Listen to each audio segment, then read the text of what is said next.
El 5 de agosto de 1966 llegó a las tiendas el séptimo disco de los Beatles, Revolver.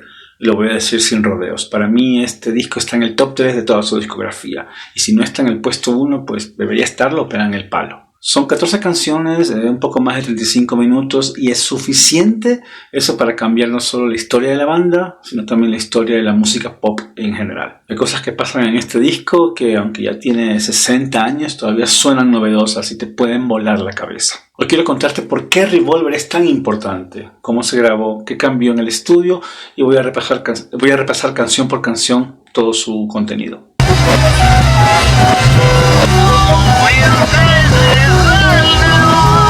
Para entender Revolver hay que entender el momento en el que llegan a grabarlo. Entre 1963 y 1966 los Beatles prácticamente no tuvieron días libres. Giras, conciertos, 2 discos al año, sencillos, películas. Si no estaban tocando en un escenario, estaban en el estudio filmando algo. Geoff Emerick, el ingeniero de sonido que empezó a trabajar con ellos directamente justo en este disco, cuenta en su libro Here, There and Everywhere que sumando horas, la banda pasó prácticamente un año entero dentro del estudio en sus 8 años de carrera. Es una locura. Por primera vez, antes de grabar Revolver, tuvieron un tiempo real de vacaciones y se distanciaron un poco los unos de los otros. ¿Y por qué pasó esto? Sencillo. Tenían un contrato con United Artists para hacer una tercera película después de Hard Day's Night y Help. Su manager Brian Epstein había reservado los primeros meses de 1966 para filmarla. Pero cuando les mostraron las ideas de guión, ellos odiaron todas. Dijeron, no lo vamos a hacer. Y como no había nada más planeado para esas fechas, simplemente dijeron, no hacemos nada, vacaciones.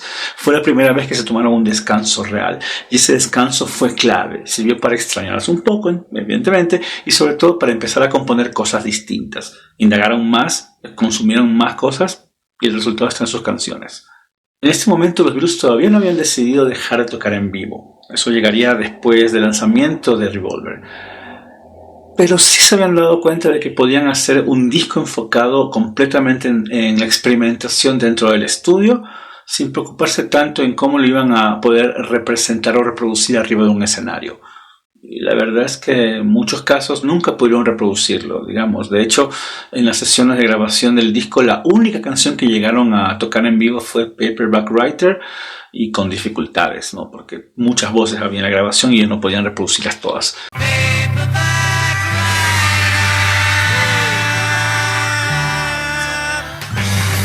Ese cambio de mentalidad también explica en parte por qué dejaron de dar conciertos. Ya no tenía sentido presentar en vivo canciones que no podían replicar por la tecnología de entonces. Tampoco pensaron en aumentar el número de integrantes del grupo, sumado también a los gritos que escuchaban en los conciertos, y a que la seguridad en los shows también fue un problema que se volvió para ellos, un problema real. Todos esos factores tuvieron que ver con la importancia de Revolver dentro del proceso de grabación de Revolver y por qué Revolver es lo que es ahora. Con el disco anterior, Rubber Soul, todavía se podían tocar las canciones en vivo. Con Revolver ya no, porque entraron al estudio a romperlo todo. Grabaron como siempre en Abbey Road con George Martin en la producción, pero hay que decir algo importantísimo. El estudio de Abbey Road no era ni de lejos el estudio con la mejor tecnología del mundo en ese momento. Los estudios gringos en Estados Unidos estaban mucho más adelantados y de hecho los Beatles intentaron grabar allá, pero por temas económicos y de agenda resultaba imposible.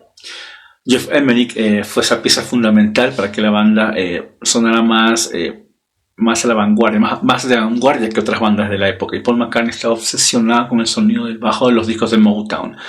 De hecho, si nos ponemos exquisitos, hay un antes y un después en el sonido del bajo de los Beatles a partir de este disco. Pese a no tener la mejor tecnología disponible, ellos en Abbey Road lograron inventar cosas. Una de ellas es el ADT, el Artificial Double Tracking, que es un sistema creado por Ken Townsend, un ingeniero de Abbey Road, que permitía duplicar artificialmente una voz o un instrumento sin tener que grabarlo 2 veces. Junto a eso está el uso de los loops o en cintas, algo que también se hacía ya en la música concreta, y el uso de sonidos grabados al revés, ya que los Beatles empezaron a experimentar muchísimo antes de que lo hiciera la mayoría de músicos del mundo del pop. Mucho esto viene de las conversaciones de Paul McCartney con George Martin y también del interés que tenía McCartney con la música experimental, con la música Stockhausen, por ejemplo, que fue clave para entender el uso de loops y efectos sonoros. Esas tres cosas, el double tracking, los loops y las cintas al revés, son el corazón sonoro de este disco. Y hay otro dato que lo dice todo. La leyenda cuenta que mientras el primer disco de los Beatles se grabó en 12 horas, lo cual es cierto a medias, es decir, ya tenían 4 canciones grabadas y el resto las grabaron, sí, evidentemente en esas 12 horas. Y el que Rubber Soul se grabó en 80 horas, pues Revolver se hizo en aproximadamente 220 horas. El salto es brutal. Empezaron a grabarlo en abril de 1966 y para junio ya tenían la mezcla final de las 14 canciones. Cuentan que apenas terminaron, se fueron a celebrar como locos a la inauguración de un bar en Londres al que George Harrison era socio, porque sabían que tenían algo importante. Y habían hecho realmente el mejor disco que se podía producir en ese momento. Ahora sí vamos al disco. Taxman abre el álbum y es la primera de 3 canciones de George Harrison en el disco. Digamos, Harrison hasta entonces solía tener 1 o 2 canciones por disco, así que aquí está diciendo, hey, yo también escribo, yo también hago canciones, puedo ponerlas. Y las puso. Es un blues rock impresionante, Taxman. Por el bajo, por los colores, tiene por el sonido de la guitarra, que como dato curioso, el solo de guitarra lo termina tocando Paul McCartney porque George Harrison no conseguía sacarlo, después de intentarlo una y otra vez.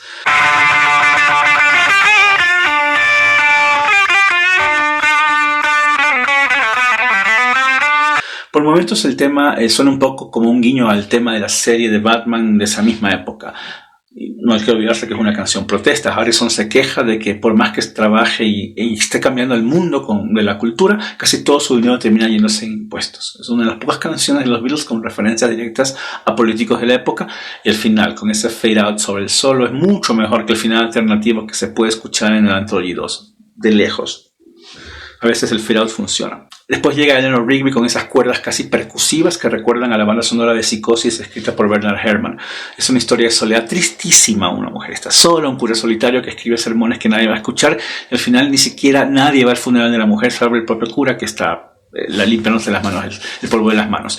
Y sin embargo, la canción tiene algo extrañamente celebratorio en ese estribillo coral, y es una de las primeras veces en que vemos el lado oscuro de los Beatles para las canciones. Luego viene I'm Only Sleeping, la primera entrega de Lennon en el disco, una canción que celebra no solo el descanso en sí, sino la posibilidad de tener tiempo de ocio para pensar y ver al mundo distinto. Las guitarras acústicas suenan raras a propósito, muy encima, in your face, muy presentes, y el solo de guitarra de Harrison, tocado al revés, ya como un golpe, que descoloca por completo y funciona a la perfección dentro de la canción. Love You Too es la incursión de Harrison en la música clásica india, ¿no? Tenemos instrumentos como tabla, sitar y un solo acorde sostenido durante toda la canción, con una guitarra eléctrica, digamos, el sonido occidental que aparece de vez en cuando como puente entre ambos mundos. Soy absolutamente honesto, para mí es una de las canciones menos logradas del disco. No por la intención ni por el homenaje, porque sí funciona así, sino porque el tono en el que está cantada la vuelve monótona. Es un primer intento válido de Harrison para hacer canciones ligadas a la música india, pero ya vendrán mejores exploraciones de este sonido más adelante en su carrera. En el siguiente disco, quizás una de las mejores.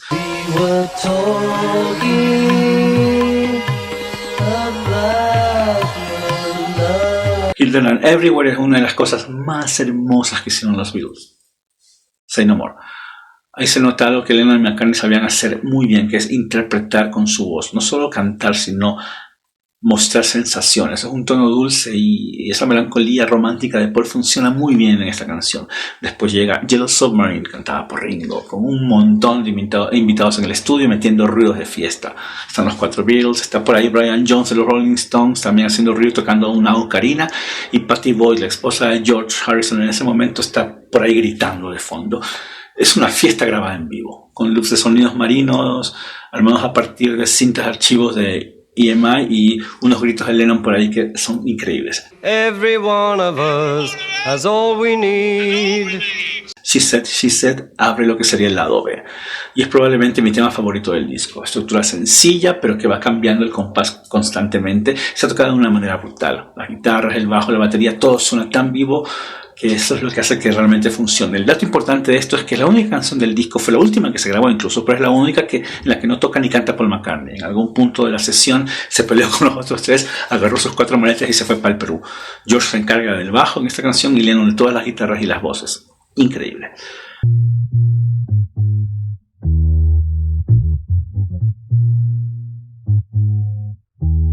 En Angel Birkenstein las guitarras armonizadas se elevan de una forma preciosa, con esas voces que entran con todo y con fuerza en la última estrofa, y es con ese final que termina en tensión, que no se resuelve.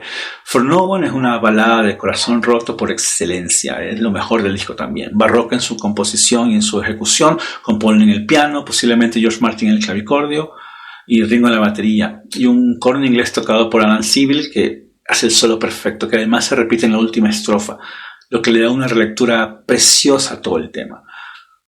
Your day breaks, your mind aches, you find that all her words of kindness Dr. Robert es un rock con aires de blues nuevamente de Lennon. No es de las canciones más ambiciosas del disco, pero su mérito está en el juego de las dinámicas. Sube, bajas, sube, se hace más suave, más dura, más suave, más dura.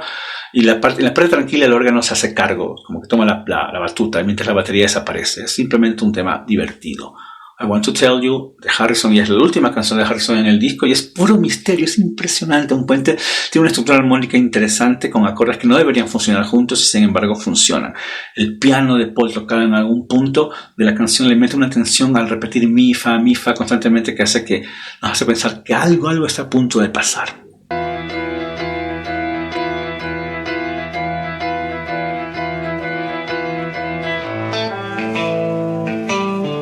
Got to Get You Into My Life viene con unos vientos al estilo Motown, con un Paul McCartney cantando como Wilson Pickett. Jeff Emerick, que en este momento solo tenía 20 años y era incluso menor que los propios Beatles, rompió las reglas de grabación del estudio, acercando los micrófonos casi hasta meterlos dentro del cordón de la trompeta, cuando la norma indicaba mantenerlos por lo menos a unos 5 o 10 centímetros.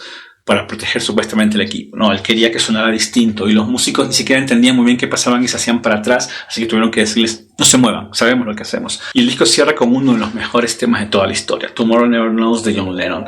Un tema influenciado también por la música india, que está se basa en un solo acorde en do, que por ahí entra un la sostenido en la nota, y el bajo y la batería de Ringo están sin ninguna tregua, tocando una y otra vez. Los solos de guitarra están invertidos, hay loops de cintas por todos lados, y está la gran idea de Geoff Emerick de pasar la voz de Lennon por el altavoz giratorio de un órgano Leslie, lo que le da ese efecto tan extraño a la última estrofa. Es una canción impresionante para escuchar una y otra vez y tratar de entender qué es lo que está pasando ahí.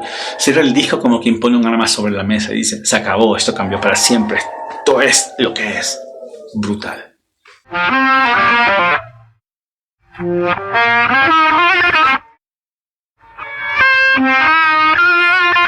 Y hasta la portada rompe con el molde de todo lo anterior. Es un collage hecho por Klaus Burman, que es un artista alemán y gran amigo de los Beatles, sobre todo desde su época de Hamburgo, o sea, antes de ser famosos, que después incluso tocaría el bajo con George y con John. Burman trabajó con fotos reales de la banda, dibujó sobre ellas, mezcló dibujos con los ojos reales que recortó de las fotografías. El resultado es a la vez extraño, espantoso, inquietante, hermoso y perfecto para un disco que necesitaba decir con la imagen todo lo que había cambiado a nivel sonoro. Así que si todavía no has escuchado Revolver por completo, o lo has escuchado una sola vez y no le has prestado atención, escúchalo con atención. Ve ahora mismo a escucharlo y es hora de dejar de pensar que los Beatles son como una banda de canciones de amor y de 3 acordes, porque este disco demuestra que ese lugar común no es cierto, ¿sí? La gente que está diciendo eso miente. Así que nada, escúchenlo. Nos vemos en el próximo video.